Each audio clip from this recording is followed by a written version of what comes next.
காது குத்தும் விழாவை முன்னிட்டு அழகருக்கும் மீனாட்சிக்கும் கோவிலில் குடும்பத்தினர் அனைவரும் ஒன்றாக கூடும்.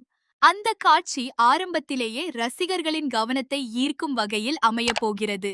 இத்தனை நாட்களாக குடும்பத்திற்குள் இருந்த மனக்கசப்புகள், தவறான புரிதல்கள், பிரச்சனைகள் எல்லாம் கொஞ்ச நேரமாவது மறந்து குழந்தைகளின் சந்தோஷத்தை பார்த்து அனைவரும் மகிழ்ச்சியாக இருக்கிறார்கள்.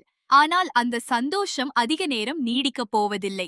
ஏனென்றால் அந்த கோவிலுக்கே ஒரு சக்தி வாய்ந்த சாமியார் வருகிறார். அவரை பற்றி அப்பத்தா ஏற்கனவே கேள்விப்பட்டிருக்கிறதால அவரிடம் ஒரு வாக்கு கேட்டு குடும்பத்தில் நீண்ட நாட்களாக இருக்கும் பிரச்சனைக்கு முடிவு காணலாம் என்று நினைக்கிறார். முதலில் அனைவரும் தயக்கத்தோடு இருந்தாலும் தமிழ் செல்வியின் வாழ்க்கையில் நடந்த விஷயங்களை நினைத்து அப்பத்தா அவளை சாமியார் முன்னால் அழைத்துச் செல்கிறார். தமிழ் செல்வி எதுவுமே பேசாமல் தலைகுனிந்து அமைதியாக அமர்ந்திருப்பதை பார்த்த சாமியார், அவள் வாயால் சொல்லாத வலியையே தன்னால் புரிந்து கொள்ள முடிகிறது என்று கூறுகிறார். உன் மனசுக்குள்ள நீ எவ்ளோ பெரிய சுமைய சுமந்துகிட்டு இருக்கேன்னு எனக்கு தெரியும்.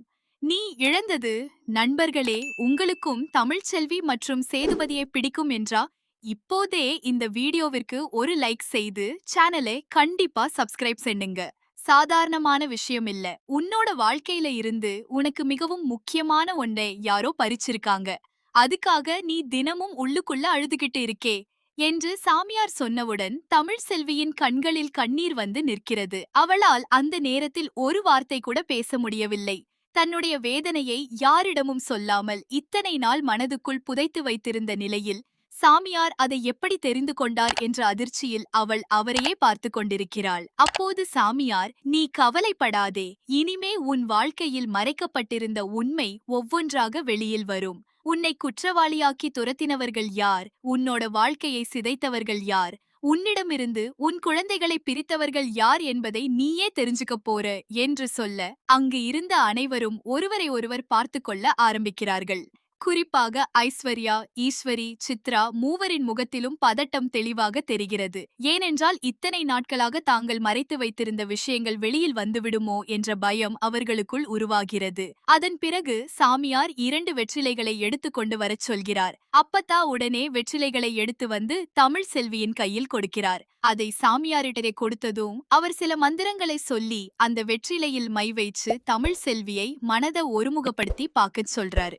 உன்னோட வாழ்க்கைய யார் கெடுத்தாங்கன்னு தெரிஞ்சுக்கணும்னா பயப்படாம இந்த வெற்றிலைய பாரு, உனக்கு தெரிஞ்ச உண்மை உன் கண் முன்னாடியே வரும் என்று சாமியார் கூறுகிறார். தமிழ் செல்வி முதலில் தயங்குகிறாள். ஆனால் அப்பத்தா அவளுக்கு தைரியம் கொடுக்க அவள் கண்களை மூடி கடவுளை வேண்டிக் கொண்டு வெற்றிலையை பார்க்கிறாள். சில நொடிகள் அவள் முகத்தில் எந்த மாற்றமும் தெரியவில்லை. பின்னர் திடீரென்று அவள் கண்கள் பெரிதாகிறது. அவள் பார்த்தது யார் என்று புரிந்ததும் அவளுடைய முகமே மாறிவிடுகிறது. அந்த வெற்றிலையில் ஐஸ்வர்யாவும் ஈஸ்வரியும் இருக்கிறதை அவள் தெளிவாக பார்க்கிறாள். தமிழ் செல்வி அதிர்ச்சியடைந்து, சாமி, இதுல 2 முகம் தெரியுது. அது நண்பர்களே, உங்களுக்கும் தமிழ் செல்வி மற்றும் சேதுபதியை பிடிக்கும் என்றால் இப்போதே இந்த வீடியோவிற்கு ஒரு லைக் செய்து சேனலை கண்டிப்பாக சப்ஸ்கிரைப் செய்யுங்கள்.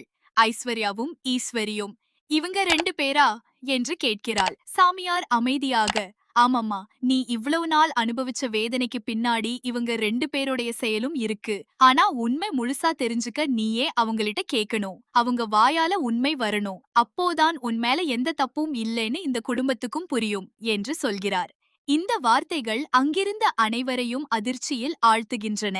குறிப்பாக ஐஸ்வர்யாவின் உடம்பே நடுங்க ஆரம்பிக்கிறது. ஈஸ்வரி மட்டும் வெளியில் தைரியமாக இருப்பது போல நடித்தாலும் அவளுடைய கண்களில் பயம் தெரிகிறது. தமிழ் செல்வி மெதுவாக எழுந்து நேராக ஐஸ்வர்யாவிடம் செல்கிறாள். நான் இழந்தது என் வீடு மட்டும் இல்ல, என் குழந்தைகளோட அன்பை இழந்தேன், என் கணவனோட நம்பிக்கையை இழந்தேன். எல்லாருக்கும் முன்னாடி குற்றவாளியா நின்னேன். என்ன ஒரு தாயா கூட பார்க்காத அளவுக்கு என்ன மாத்திட்டீங்க. இதெல்லாம் ஏன் நடந்துச்சுன்னு இப்போ நீ சொல்லணும் என்று கேட்க ஐஸ்வர்யாவால் அவளுடைய கண்களை கூட பார்க்க முடியவில்லை. தமிழ் செல்வியின் கோபம் அதிகரிக்கிறது. நான் உன்னை எவ்வளவு நம்பினேன் தெரியுமா? நீ என் வீட்ல இருந்தவங்க உன்னை எதிரியா நினைக்கவே இல்ல. ஆனா நீ என்னோட வாழ்க்கையை எடுத்துக்கிட்டு என்னோட குழந்தைகளுக்கு என்னை அந்நியமாக்கி என்னை இந்த குடும்பத்துக்கு முன்னாடி குற்றவாளியா நிறுத்தி இருக்க. நான் செய்த தவறு என்ன என்று கேட்டு ஐஸ்வர்யாவின் கையை பிடிக்கிறாள். அப்போது சித்ரா வந்து அவளை தடுக்க முயற்சிக்கிறாள். ஆனால் இத்தனை நாள் மனதில் அடக்கி வைத்திருந்த கோபம் காரணமாக தமிழ் செல்வி யாருடைய பேச்சையும் கேட்க தயாராக இல்லை. இன்னைக்கு யாரும் என்னை நிறுத்தாதீங்க. நான் கேட்க வேண்டிய கேள்விக்கு பதில் கிடைக்கணும் இந்த வீட்டை விட்டு நான் போன நாள் முதல் ஒவ்வொரு நாளும் நான் என்ன அனுபவிச்சேன்னு உங்களுக்கு தெரியாது. என் குழந்தைகள் என்னை அம்மா என்று அழைக்காமல் வேறு ஒருத்தியை அம்மா என்று அழைத்த அந்த நொடியில் நான் உள்ளுக்குள்ள எத்தனை முறை இறந்திருக்கேன்னு உங்களுக்கு தெரியாது என்று கண்ணீர் மல்க கூறுகிறாள். இதை கேட்டதும் ஐஸ்வர்யா உடைந்து போகிறாள். இறுதியாக அவள், தமிழ் செல்வி, என்னை மன்னிச்சிரு. நான் உண்மையை சொல்லுறேன். நீ செய்த எந்த தவறும் காரணமல்ல. நீ வீட்டை விட்டு போனதற்கும் சேதுவோட உன் வாழ்க்கை பிரிந்ததற்கும் குழந்தைகள் உன்னை விட்டு விலகியதற்கும் நாங்கதான் காரணம் என்று ஒப்புக்கொள்கிறாள். அங்கே இருந்த சேதுவுக்கு அந்த வார்த்தை கேட்கும் நொடியில் உலகமே நின்று போனது போல ஆகிறது. என்ன சொல்ற ஐஸ்வர்யா? இத்தனை நாளா நான் நம்பிக்கிட்டு இருந்தது எல்லாமே பொய்யா என்று கேட்கிறார். ஐஸ்வர்யா அழுது கொண்டே தமிழ் செல்வியின் போனை பயன்படுத்தி அவளுடைய அப்பாவுக்கு தொலைபேசி செய்து தமிழ் செல்வியின் குரலைப் போலவே பேசி தவறான தகவலை கொடுத்ததுதான் என்று ஒப்புக்கொள்கிறாள். அந்த ஒரு பொய்யான தொலைபேசி அழைப்புதான் குடும்பத்துக்குள் மிகப்பெரிய பிளவை ஏற்படுத்தியதாக அவள் கூறுகிறாள். தமிழ் செல்வியை வீட்டை விட்டு வெளியேற்றுவதற்கான திட்டம் முன்பே போடப்பட்டிருந்தது என்றும் அவளை எல்லோருக்கும் முன்னால் தவறானவளாக காட்ட வேண்டும் என்பதற்காகவே பல விஷயங்கள் திட்டமிட்டு செய்யப்பட்டதாகவும் கூறுகிறாள். சேது இதை கேட்டு கண்ணீர் விட்டு நிற்கிறார். இத்தனை நாட்களாக தன்னுடைய மனைவியை தவறாக புரிந்து கொண்டதற்காக அவருடைய மனசாட்சி அவரையே கேள்வி கேட்க ஆரம்பிக்கிறது.